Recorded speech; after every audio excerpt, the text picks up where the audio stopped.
شش كيف يمشي شش اخي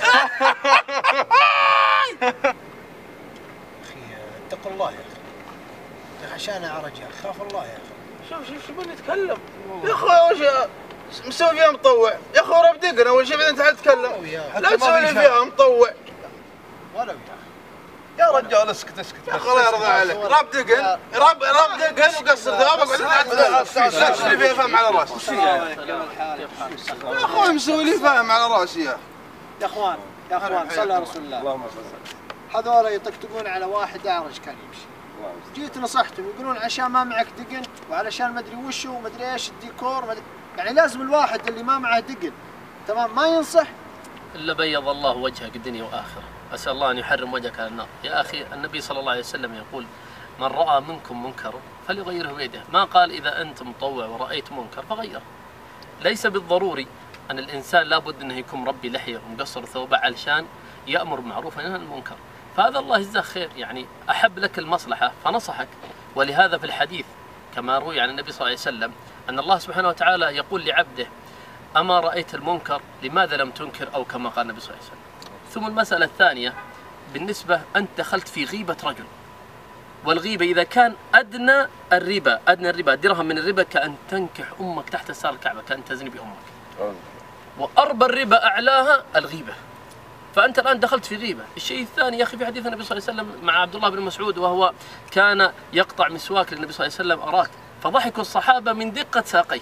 قال اتعجبون من دقه ساقيه والذي نفسي بيده لانها اثقل عند الله من جبل احد. وهذا رايح للمسجد وانت جالس هنا، يعني هنيئا له وفعل خير الان.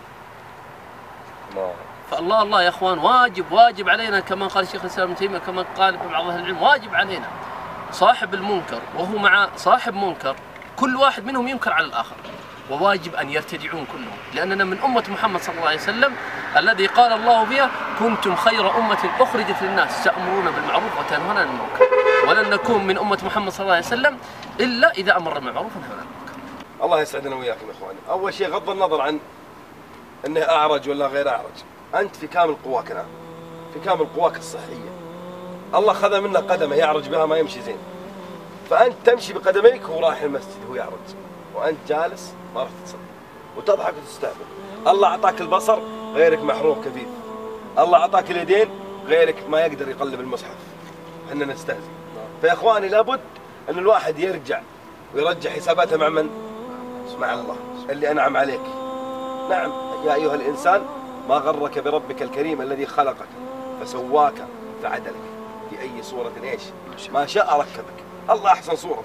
اذا شفت احد اعرج اللهم ايش؟ عافني مما ابتليته.